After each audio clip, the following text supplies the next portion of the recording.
In the June 1997 issue of the Ensign, the I Have a Question section addresses a very interesting question. The question concerns subjects that are outside the norm of discussion within church-approved settings.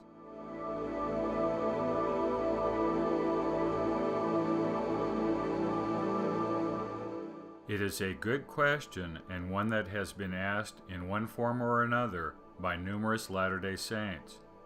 The article does not provide the name of the person posing the question if, indeed, there is a specific person involved. The question is without quotation marks, suggesting it is a composite of multiple questions on the topic. The phrasing is loaded, implying that there are such things as sensational and questionable gospel subjects in the first place.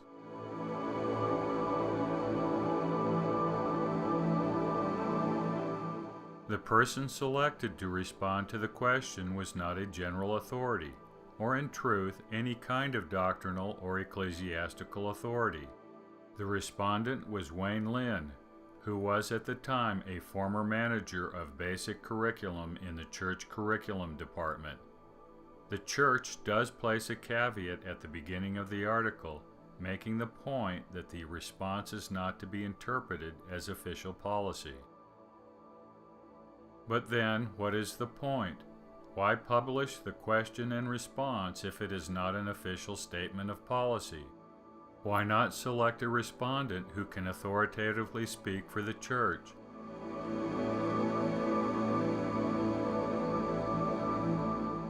Why should anyone take the article as serious guidance on a matter of such importance?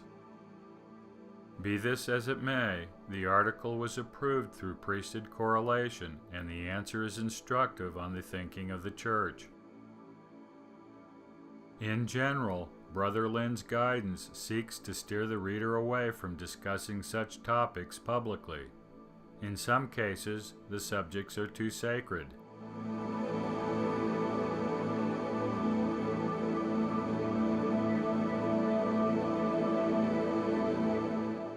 In other cases, subjects are simply inappropriate.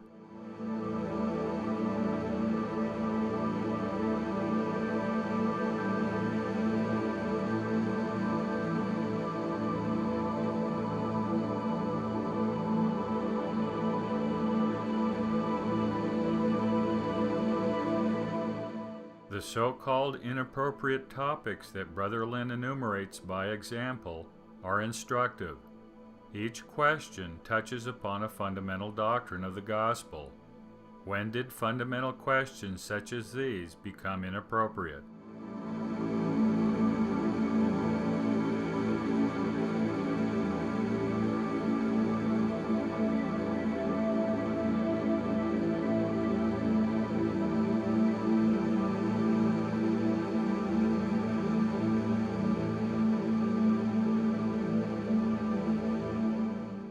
Brother Lynn repeatedly characterizes the topics as controversial subjects and provocative topics. But there is another way of framing what the question and response are really about. These subjects are generally called the mysteries, meaning the mysteries of God. Though Brother Lynn does not use the term, he does cite two quotations that do. The question really is asking about discussing the mysteries of God within a classroom setting. If the response by Brother Lynn cannot be considered fully authoritative, then what do the brethren have to say about the mysteries?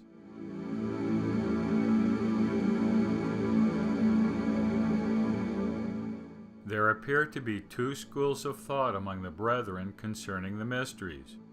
The first urges avoiding the mysteries at all costs. The second advocates the necessity of teaching and learning the precious truths known as the mysteries of God. Of course, these two schools are irreconcilable. For those of the brethren who advocate avoiding the mysteries, the gospel is to be kept simple. Keeping the gospel simple is considered a form of spiritual safety. In a 1986 talk at Brigham Young University, President James E. Faust counseled students not to be preoccupied with the mysteries and to focus on the threefold mission of the Church.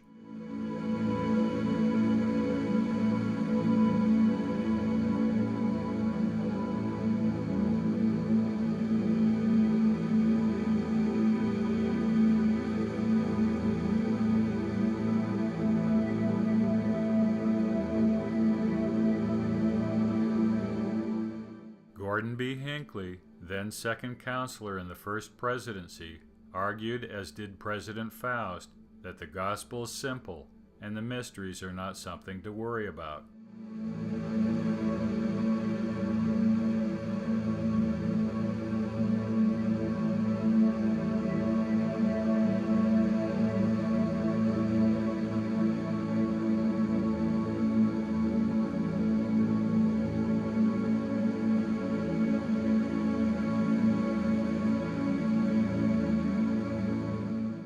In a more recent conference talk, President Henry B. Eyring argued that simplicity in teaching the gospel is the preferred method.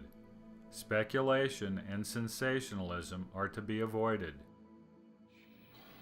Because we need the Holy Ghost, we must be cautious and careful not to go beyond teaching true doctrine. The Holy Ghost is the Spirit of truth. His confirmation is invited by our avoiding speculation or personal interpretation. That can be hard to do. You love the person you are trying to influence. He or she may have ignored the doctrine they have been taught. It is tempting to try something new or sensational, but we invite the Holy Ghost as our companion when we are careful to teach only true doctrine. One of the surest ways to avoid even getting near false doctrine is to choose to be simple in our teaching. Safety is gained by that simplicity, and little is lost. There is safety in simplicity, and teaching beyond the basics risks false doctrine. Implied in his statement is that teaching the mysteries is dangerous and of no consequence since little is lost.